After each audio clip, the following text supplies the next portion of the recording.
स्वर्गीय रामविलास पासवान जी से जब पशुपति कुमार पारस जी ने कहा था कि भैया मैं बिहार सरकार में मंत्री हूं, पशुपालन मंत्री हूं, आप चिराग पासवान जी को या फिर उनकी माता जी को आप चुनाव लड़वा दीजिए। इन दोनों पर हमको विश्वास नहीं है पारस, हमको तुम पर अधिकार है और तुम 1977 से हाजीपुर की सेवा कर रहे हो। चिराग पासवान हाजीपुर पर दावा करते हैं तो अपने स्वर्गीय पिताजी का जो कहीं ना कहीं दिल दुखाने का काम कर रहे हैं। चिराग पासवान को इस गठबंधन से बाहर निकालिए।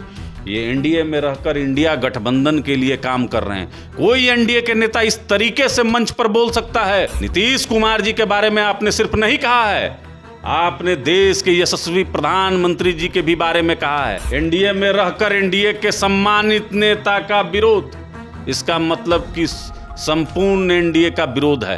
एक नाम भी बताइए, किसने झुकाया आपको, किसने डराया आपको?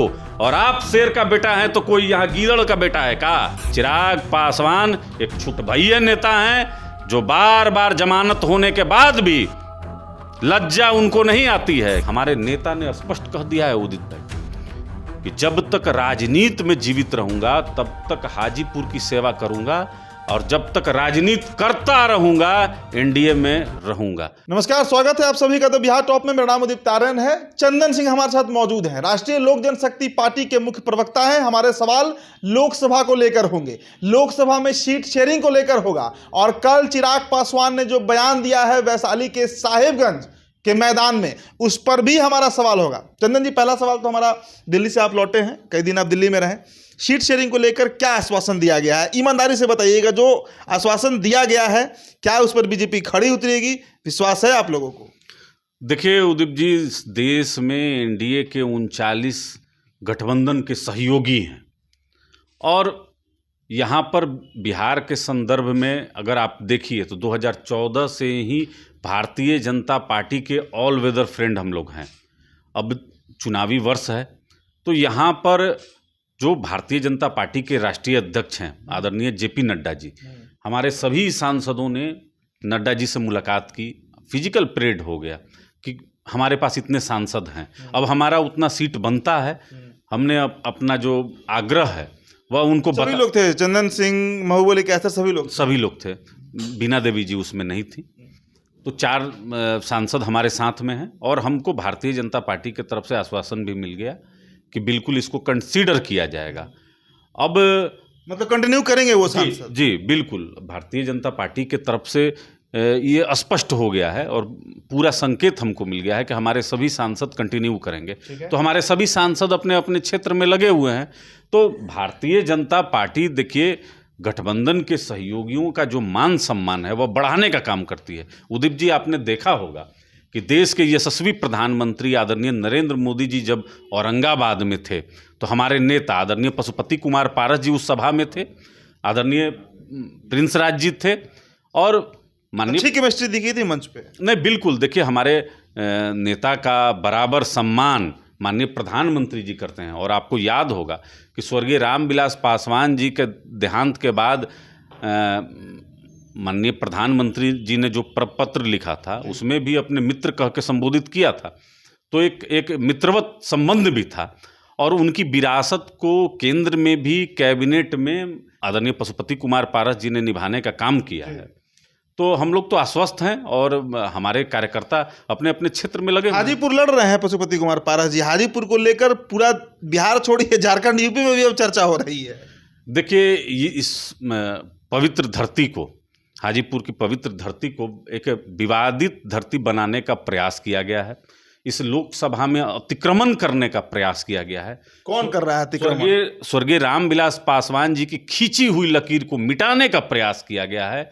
और स्वर्गीय रामविलास पासवान जी, उदित जी, आप राजनीतिक पत्रकारिता करते हैं और 2019 में जब स्वर्गीय रामविलास पासवान जी राज्यसभा के लिए नामित हुए तो बड़े बड़े अखबारों में इश्तहार देकर स्वर्गीय रामविलास पासवान जी ने इसकी घोषणा की कि हाजीपुर से पशुपति कुमार पारस ही मेरे राजनीतिक उत्तराधिकारी होंगे।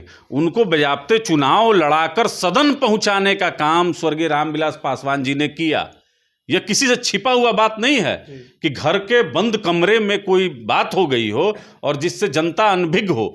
ये तो डंके की चोट पर हुआ है।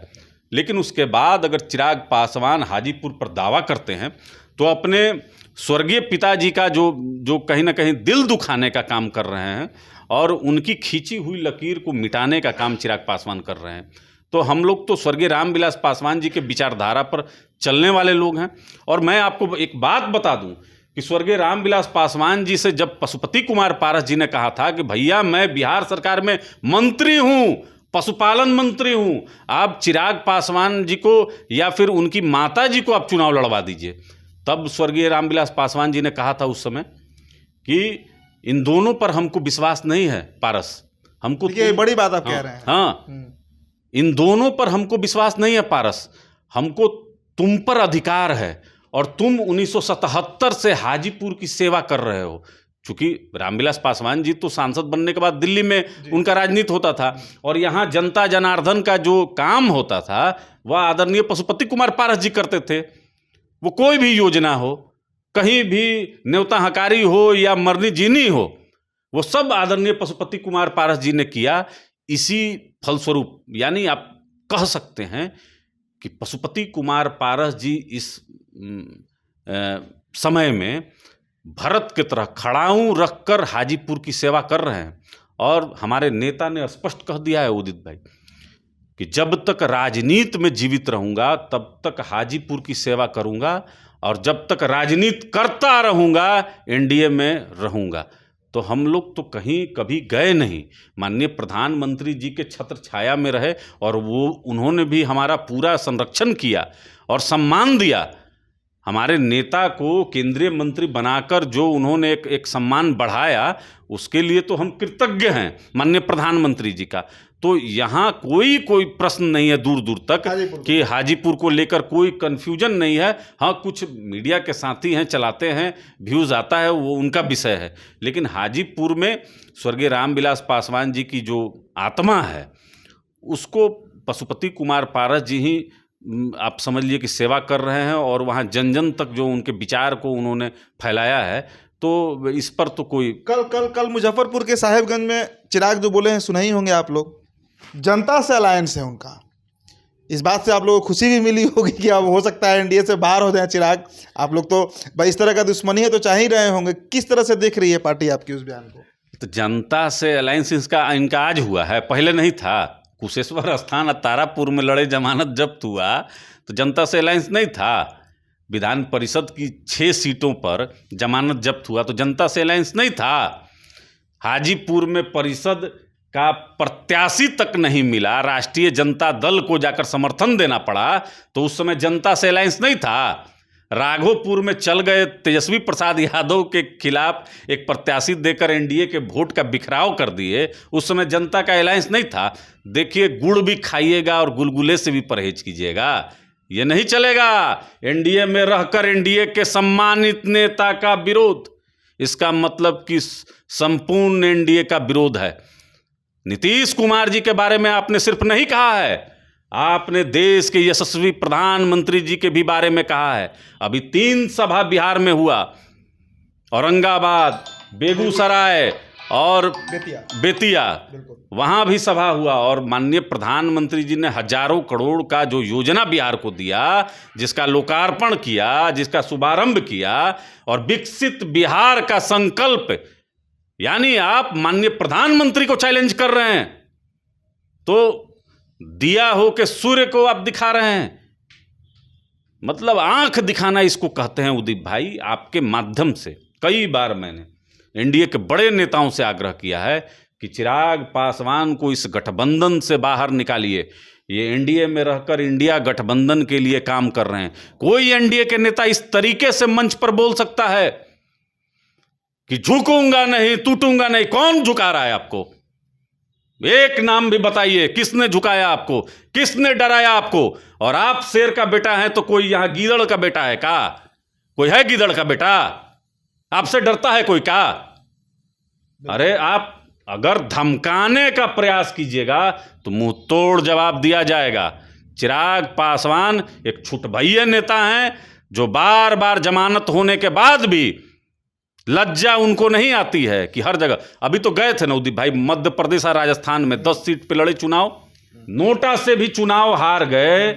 अब हम क्या कहें, अब तो मतलब आप समझिए कि उदाहरण के तौर पर आप देख सकते हैं इनका जो भी अभी तक 2020 के बाद जो इनका राजनीतिक इतिहास रहा है, 136 सीट लड़ने के बाद भी अगर किसी के पास एक विधायक नहीं रहता हो तो उसको आत्ममंथन आत्मचिंतन करने की ज़रूरत है और अपने अंदर झांकने की ज़रूरत है।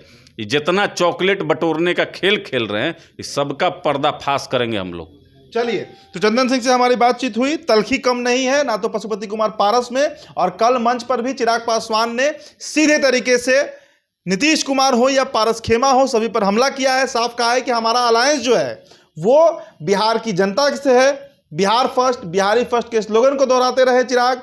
तो अगले 2 से 3 दिनों में सीट बंटवारे का जो दृश्य है वो भी साफ हो जाएगा, पिक्चर क्लियर हो जाएगा। हमें भी उसका इंतजार है। फिलहाल इस चर्चा में इतना ही। बहुत बहुत शुक्रिया।